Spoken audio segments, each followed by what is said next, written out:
Buenas noches. Con Noticias Publisher tenemos la noticia al día de hoy que el señor Davis Eduardo Ruiz el pasado 27 de marzo murió por extrañas circunstancias tras haber sido trasladado de la cárcel La Picota al hospital El Tunal. Aquí vamos con la noticia.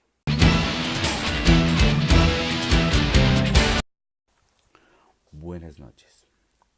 El noticiero Publisher les da la bienvenida y con ustedes el reportero Daniel Ordóñez.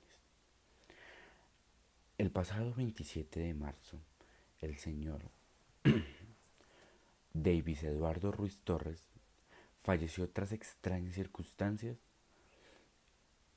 al momento de ser trasladado de la cárcel de La Picota al hospital El Tunal. El director de Medicina Legal, Carlos Eduardo Valdés, dio a conocer el jueves pasado los resultados de la necropsia que se le realizaría al cuerpo de este sujeto.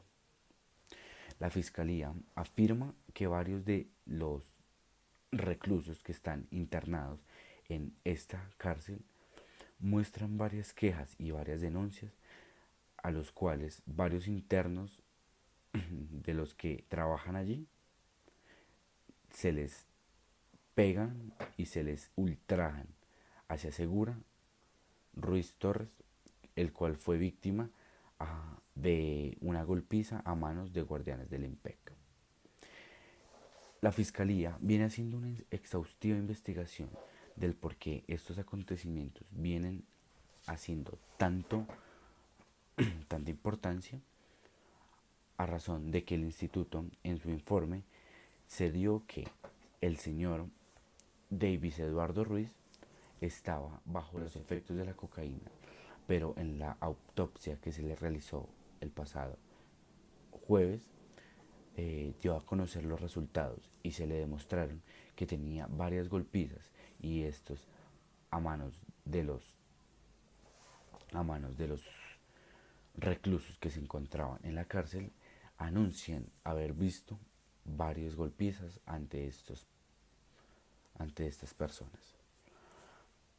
La Fiscalía, por otra parte, también viene haciendo una fuerte investigación si esto en realidad es verdad. El informe que se dio la muerte al señor Ruiz fue una serie de situaciones como evidencia, como traumatismos múltiples producidos por elementos contundentes, en este caso el bate de los agentes del IMPEC. También con traumas leves por elementos al igual contundentes hallados en el señor Ruiz. Los miembros superiores y miembros inferiores del cuerpo se encuentran lastimados de este señor, lo cual indica que el IMPEC o el cuerpo que hace parte de la cárcel ha sido de alguna forma revelado. Aquí con ustedes, Noticias Publisher, Daniel Ordóñez.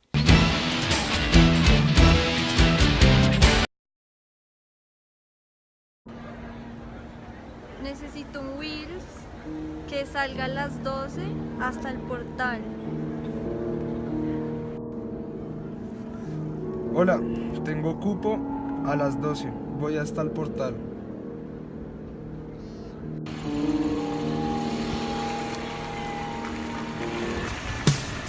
Hola, bebé. Vengo por ti.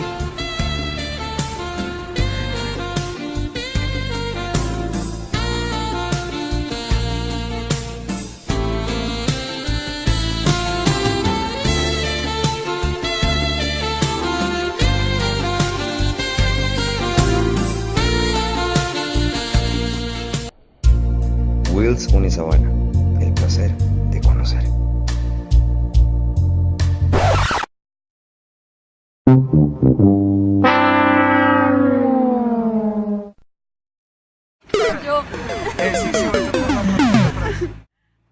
Wills Unisabana, el placer de conocer.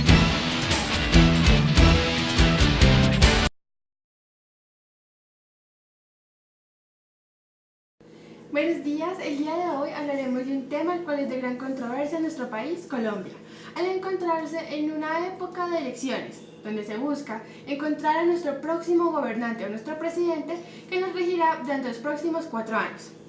Para el día de hoy tenemos un invitado especial que nos hablará de nuestra gran polémica que se vive para elegir a nuestro presidente. Buenos días, Carlos. Buenos días, Alejandro.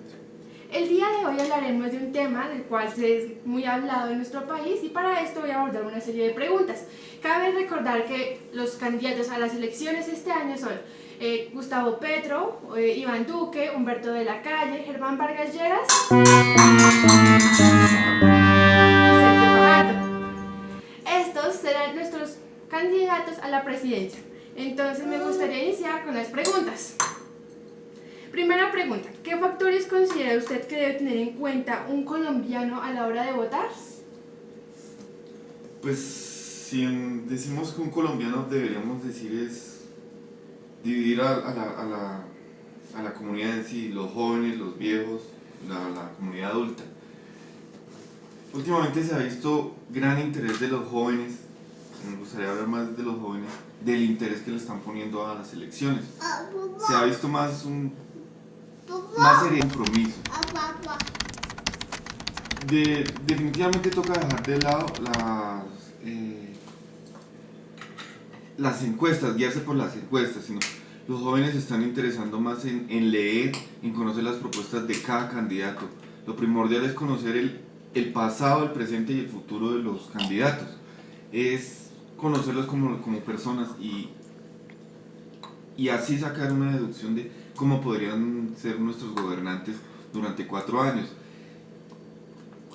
Yo creo que estas elecciones van a ser muy, muy importantes porque se ve gran interés, como vuelvo y lo repito, de los jóvenes y en general de la comunidad. En elecciones pasadas estábamos viendo la tendencia de vamos a votar por Santos porque es el más simpático, el que va repuntando en las encuestas.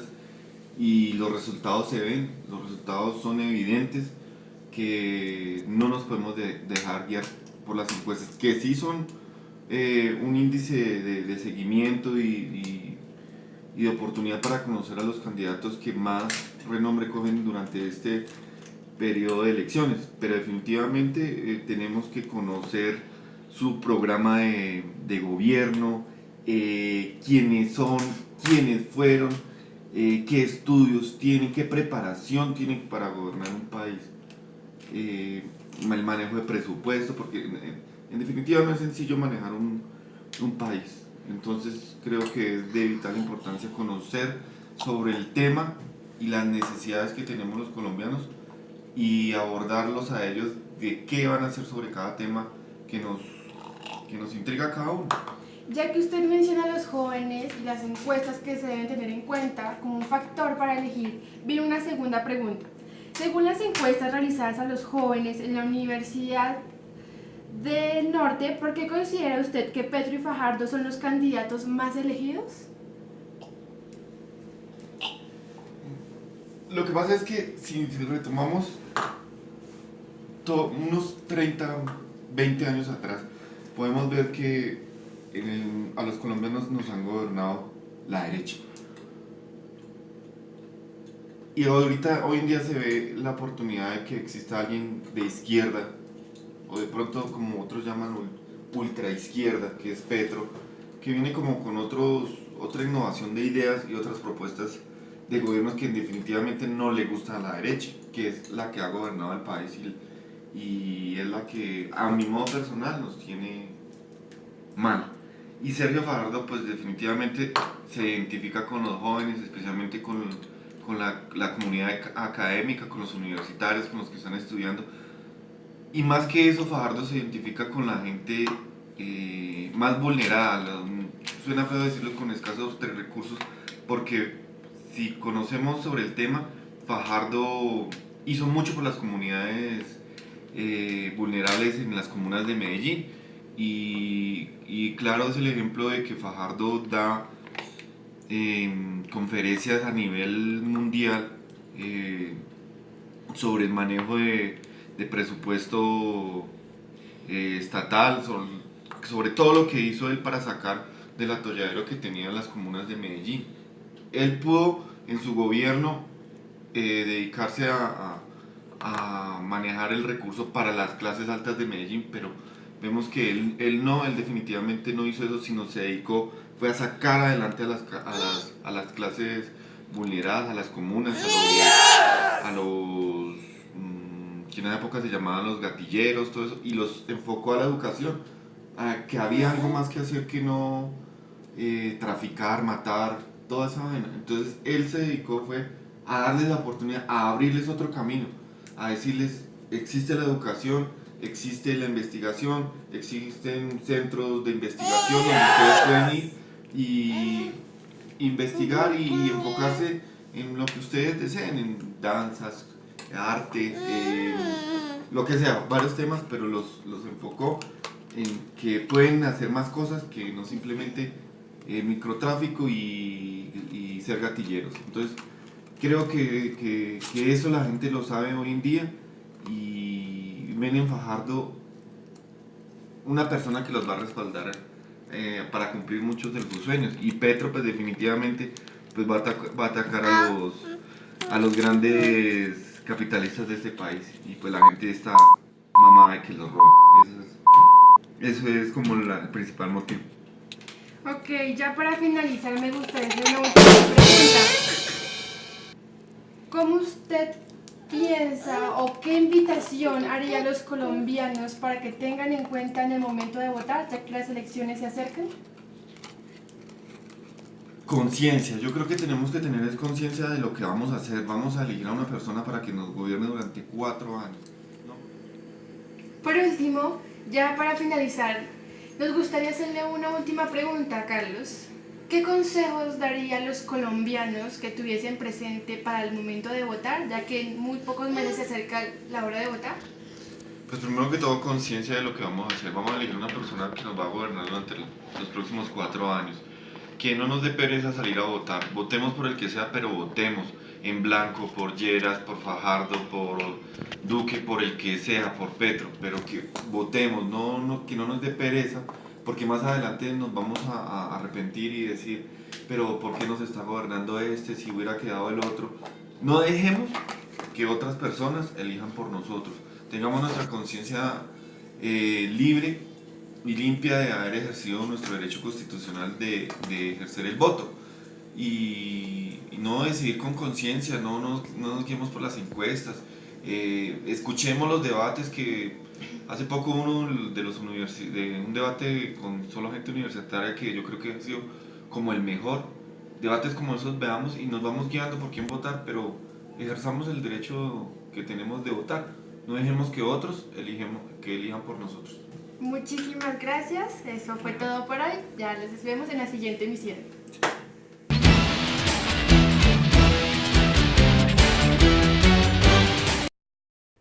Se ha filtrado información que 3 periodistas secuestrados del periódico El Comercio en Ecuador han sido asesinados.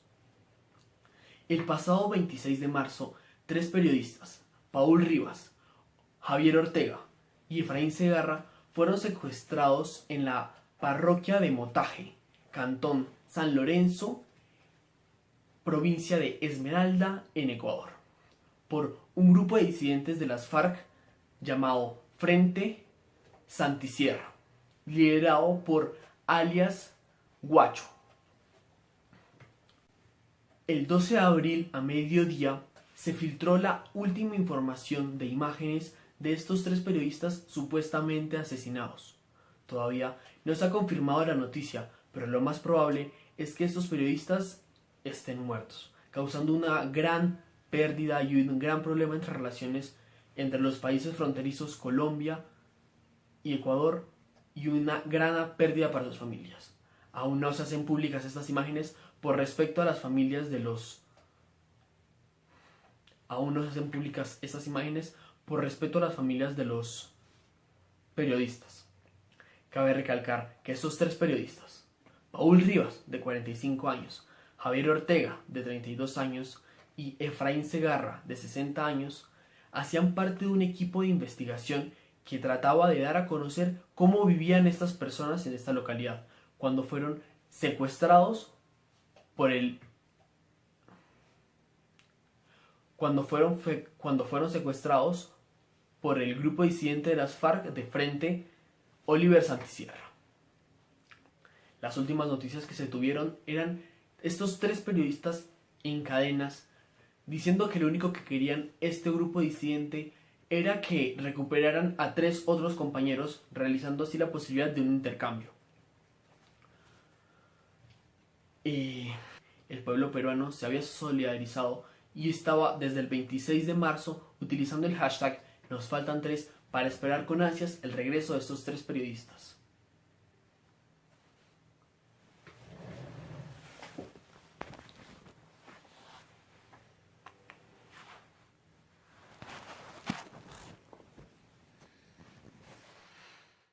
Esta triste noticia solamente causó que el presidente Lenín Moreno, que se encontraba en la Cumbre de las Américas en Lima, Perú, haya decidido regresar lo antes posible a su país para poder visitar a las familias de los periodistas y ver en realidad cómo es esto que está sucediendo. Más noticias, siga conectado.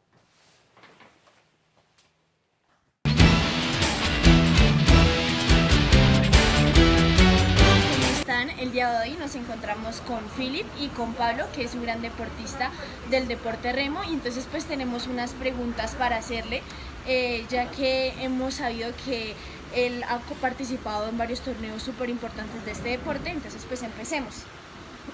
Bueno, cuéntanos, Pablo, ¿cuáles son los requisitos que hay que tener para hacer deporte? Bueno, para este deporte, como en la mayoría de los deportes, si no en todos, hay que tener disciplina, porque si no tienes disciplina no puedes llegar a ningún lado. Pero ya requisitos como del deporte en sí es que sepas nadar. Es el único, porque si no sabes nadar te volteas y si te friegas porque te perdemos en el río. Bueno, háblanos más ya como de tu vida en este deporte, de cuántas olimpiadas has ido, cuántas has ganado, desde cuándo has empezado a competir. Bueno, olimpiadas no he ido a ninguna, pero he sido campeón nacional en Perú 3 años seguidos y tengo el récord nacional que lo hice el año pasado en Perú en la distancia de 500 metros en postas y 500 metros en ergómetro y 500 metros en el agua. Soy campeón nacional 3 veces en Perú y he representado a Colombia en el torneo sudamericano de remo en Brasilia el año pasado y en los Juegos Bolivarianos de Santa Marta también el año pasado. Y cuéntanos, o sea, en sí, ¿qué requisitos físicos necesitas para el deporte? Bueno, para practicar el deporte ninguno, pero ya cuando quieres irte al nivel élite hay que tener 2 características. Pues, hay dos categorías en las cuales se dividen las personas que reman. El peso ligero, que en las mujeres es 59 hasta 59 kilos y en los hombres hasta 72 kilos y medio, y peso abierto, que sí es cualquier peso. En el peso ligero se caracteriza por el peso, el requisito son personas muy livianas y generalmente bajitas. Y en cambio en el peso abierto son personas altas que la verdad ves que no tienen un gramo de grasa, pero tienen muchísimo músculo. En el peso ligero, que era en el que yo estaba por mi baja estatura, aprovechaba mi baja estatura para ganar masa muscular, principalmente en las piernas, ya que es el músculo en los muslos son los músculos que más se utilizan. Hablando de la facilidad de practicar este deporte, ya que sabemos que pues no es como muy fácil encontrarnos un lugar donde podamos hacer remo, ¿tú qué opinas que cuál es el mejor país o lugar que sepas que por aquí cerquita hay para que tú puedas practicar este deporte? El remo actualmente es Chile, debido a que hay un entrenador, bienvenido Ford, que llegó hace más o menos 5 años. Es un español que ha revolucionado completamente el estilo del entrenamiento chileno.